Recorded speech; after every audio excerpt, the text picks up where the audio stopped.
पर बात रूस और रशिया संघर्ष की, यहाँ पर यूक्रेन और रशिया संघर्ष की, जिसमें यूक्रेन पर ताबड़तोड़ हमले हुए हैं। रूस और यूक्रेन के बीच जारी संघर्ष दिन प्रतिदिन और घातक रूप लेता हुआ दिख रहा है। रूस ने कीव पर मिसाइलों और ड्रोन से हमला कर दिया है। शहर और आसपास के इलाकों में कई विस्फोटों की आवाज सुनी गई और इस दौरान यूक्रेन की एयर डिफेंस यूनिट्स हरकत में आ गई थी। यूक्रेन वायुसेना ने कहा कि रूसी ड्रोन राजधानी और उत्तर पूर्वी और दक्षिणी क्षेत्रों को निशाना बना रहे थे। कीव में अलर्ट जारी होने के लगभग 4 घंटे बाद भी हवाई हमले का अलर्ट लागू रहा। यह हमला उस समय हुआ जब अमेरिका के राष्ट्रपति डोनाल्ड ट्रंप और यूक्रेन के राष्ट्रपति जेलेंस्की के बीच रविवार को फ्लोरिडा में होने वाली शांति बैठक की तैयारी चल रही थी। ऐसे में यह कहना गलत नहीं होगा कि 4 साल से जारी ये संघर्ष अभी भी दूर दूर तक थमता हुआ नजर नहीं आ रहा। बजाय इसके ये संघर्ष और भयावह रूप लेता हुआ दिख रहा है। हाँ, ये अलग बात है कि अमेरिका समेत कई देश इस संघर्ष को थामने की पुरजोर कोशिश कर रहे हैं। कीव पर हुए हमले की बात करें तो मीडिया रिपोर्ट्स के अनुसार रूस ने Kinzhal hypersonic missile, 4 Iskander ballistic missile और कई कालिब्र क्रूज मिसाइलें कीव पर दागी। इसके अलावा कई ड्रोन शहर और आसपास के इलाकों में भी देखे गए।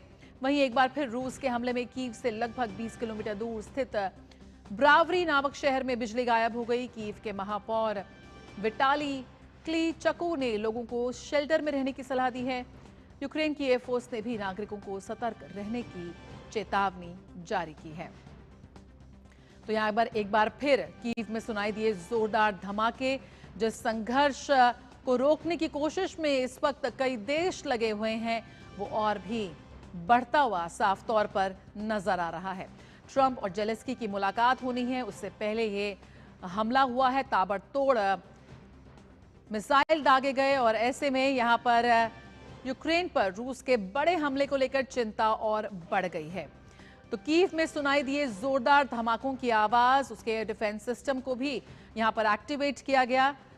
रूस का ड्रोन और मिसाइलों से यहां पर हमला है। तो जिस संघर्ष को रोकने में इस वक्त सभी जुटे हुए हैं, वो फिलहाल थमता हुआ नजर नहीं आ रहा। रविवार यानी कि कल ट्रंप और जेलेंस्की की मुलाकात होनी है, एक बार फिर शांति वार्ता पर बात होनी है, लेकिन सब बेकार। किंजाल हाइपरसोनिक मिसाइल यहां पर यूक्रेन पर दागी गई और हमले में इस्कैंडर बैलिस्टिक मिसाइलों का भी प्रयोग हुआ, यानी कि काफी भयानक था यह हमला। कैलिब्र क्रूज मिसाइलों से भी हमला किया रूस ने यूक्रेन पर। तो एक बार फिर रूस का अटैक यूक्रेन पर। ब्रावरी शहर में बिजली आपूर्ति ठप हुई, हमले से पूरा इलाका अंधेरे में है। ऐसे में लोगों को शेल्टर में जाने की सलाह दी जा रही है। कितना नुकसान हुआ है उसका लगातार आंकड़ा जारी है। फिलहाल कीव के मेयर ने इस हमले की पुष्टि कर दी है। तो यूक्रेन पर रूस का बड़ा हमला, धमाकों से दहल गई यूक्रेन की राजधानी और कई शहर। फिलहाल यूक्रेन का यह कहना है कि जो यूक्रेन का एयर डिफेंस सिस्टम है, जो यूक्रेनी वायुसेना है, वो भी इस वक्त अलर्ट है और सिस्टम को एक्टिवेट कर दिया गया है। अखिलेश सुमन इस वक्त हमारे साथ जुड़ रहे हैं और जानकारी के साथ। अखिलेश, सबसे पहले अगर हम इस वक्त की हालत की बात करें तो ये दोबारा जो अटैक हुआ है, कितना ज्यादा ये घातक है इस वक्त, क्या कुछ संघर्ष को लेकर बात करें तो क्या कुछ स्थिति है?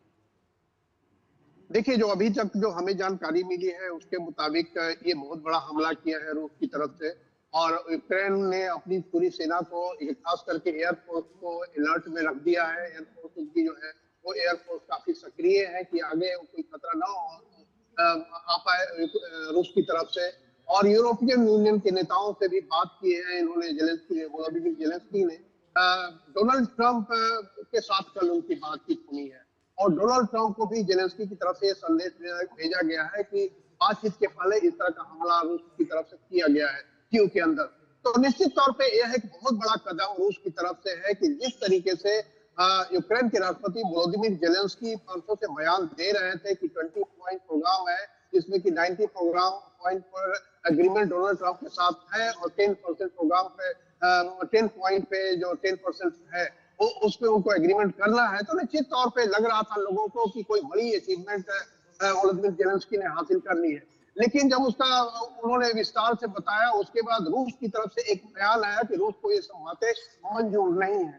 तो जो स्थितियां पहले थी वही स्थितियां आज भी बरकरार है। अगर 10% या अगर चीजों पे समझौता होना है, इसका मतलब है कि वो 10% चीजें जो है वो रूस को मंजूर नहीं है, और इसीलिए दबाव बढ़ाने की रणनीति के तहत रूस की तरफ से आक्रमण किया गया है, ताकि जेलेंस्की जो है वो जेलेंस्की जो रूस के साथ डोनाल्ड ट्रंप की बातचीत हुई है व्लादिमीर पुतिन के साथ, उस पर स्टिक करे, उसके आगे का कोई मसला न देखे। दूसरी बात रूस की तरफ से ये जो किया गया है उसका एक तो मतलब ये भी है कि देखिए जेलेंस्की लगातार ये कह रहे हैं कि उनको सिक्योरिटी गारंटी चाहिए, और उनको सिक्योरिटी गारंटी किससे चाहिए? उनको यूरोप से सिक्योरिटी गारंटी चाहिए, उनको अमेरिका से सिक्योरिटी गारंटी चाहिए, लेकिन वो रसिया को वो किसी भी तरीके की सिक्योरिटी गारंटी में इन्वॉल्व नहीं करना चाहते। तो रूस की तरफ से एक चेतावनी है कि रसिया को इन्वॉल्व किए बगैर किसी तरह की सिक्योरिटी गारंटी यूक्रेन को नहीं मिल सकती है। और उसके बाद सबसे महत्वपूर्ण बात यह है कि व्लादिमीर पुतिन और जो अमेरिकी राष्ट्रपति डोनाल्ड ट्रंप है, उनके बीच में कई चीजों पे एक तरीके से सहमति है। दोनों चाहते कि यथाशीघ्र जो है ये संघर्ष खत्म हो, और जो खास करके ट्रंप का तो यह भी कहना है कि जेलेंस्की को जो है यूक्रेन की कुछ टेरिटरी को रसिया को देना चाहिए, जो रसिया मांग कर रहा है। तो निश्चित तौर पे अब कल जो बात होगी उस बातचीत के पहले यह जो स्थिति है, इस स्थिति ने ट्रंप को एक कह सकते हैं कि एक ऐसा पॉइंट दिया है ताकि वो जेलेंस्की को समझा सके कि अगर आप अभी नहीं मानते हैं तो आगे आने वाले दिनों में और भी ज्यादा खतरे हो सकते हैं, क्योंकि अमेरिका ने अपनी तरफ से कहा है कि हम ज्यादा सहयोग करने की स्थिति में नहीं है और आपके पास कुछ है नहीं कि आप अपना बचाव कर सकते हैं। जेलेंस्की रूस यूरोप में घूम घूम कर मांग करते हैं, लेकिन यूरोप भी कितने दिनों तक इस तरह की सहायता कर पाएगा यूक्रेन को, यह भी एक सौ प्रश्न चिन्ह है। तो कल जो बातचीत होगी जेलेंस्की और ट्रंप के बीच में, उसके पहले रूस ने एक बड़ा कह सकते हैं कि दबाव बिल्कुल अखिलेश, यहाँ पर बड़ा संकेत तो मिल गया है ट्रंप को, लेकिन ऐसे में क्या कुछ उम्मीद हम कर सकते हैं, जो कि रविवार को ये मीटिंग होनी है, कल ही मीटिंग होनी है। जब रूस ने साफ कर दिया है अपना स्टैंड, ना पीछे हटेंगे, जो जमीन हमने ली है वो छोड़ेंगे भी नहीं और हमले भी जारी रखेंगे, यानी कि किसी भी तरह से रूस ने साफ कर दिया है कि वो ना पीछे हटेगा, ना झुकेगा और अपने टर्म्स पे ये शांति वार्ता करेगा। ऐसे में क्या कुछ ऑप्शंस यहाँ पर फिलहाल विकल्प बचते हैं जेलेंस्की के पास, यूक्रेन के पास, और इस बैठक में क्या कुछ हम उम्मीद कर सकते हैं?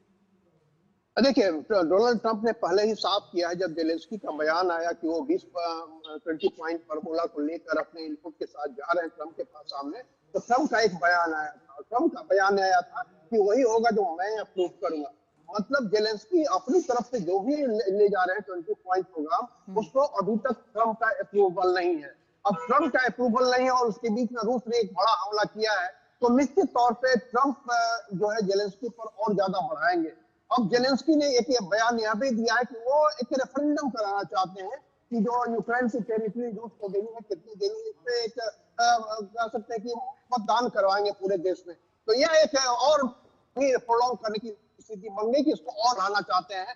तो इसका मतलब यह है कि कल जो ट्रंप और जेलेंस्की के बीच में बातचीत होगी, उसमें कोई बहुत बड़ा परिणाम निकल कर नहीं आने वाला लग रहा है। और उसके बाद सिक्योरिटी गारंटी पर भी ट्रंप अपनी तरफ से कुछ खास करने की स्थिति में नहीं है, क्योंकि ट्रंप ने यह भी कहा था कि जो भी सिक्योरिटी गारंटी हो उसमें भी रूस को शामिल किया जाना चाहिए, क्योंकि रूस को ही अंततः सिक्योरिटी गारंटी देनी है। और जो जैपोरोजिया न्यूक्लियर पावर प्लांट है उसमें भी वो चाहते हैं कि रूस इन्वॉल्व हो।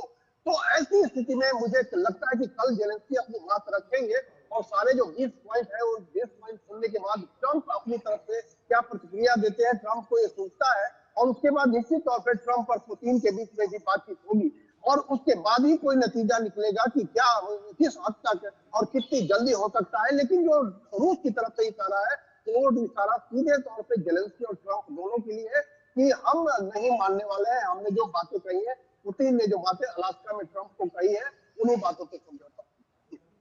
बिल्कुल अखिलेश, बहुत बहुत शुक्रिया। तो यहाँ पर नतीजे की उम्मीद करना बेमानी है, बहुत ही कम उम्मीदें हैं। बहुत बहुत शुक्रिया फिलहाल इस जानकारी के साथ जुड़ने के लिए। तो 4 वर्षों से चल रहे रूस और यूक्रेन के संघर्ष को लेकर एक बार फिर कल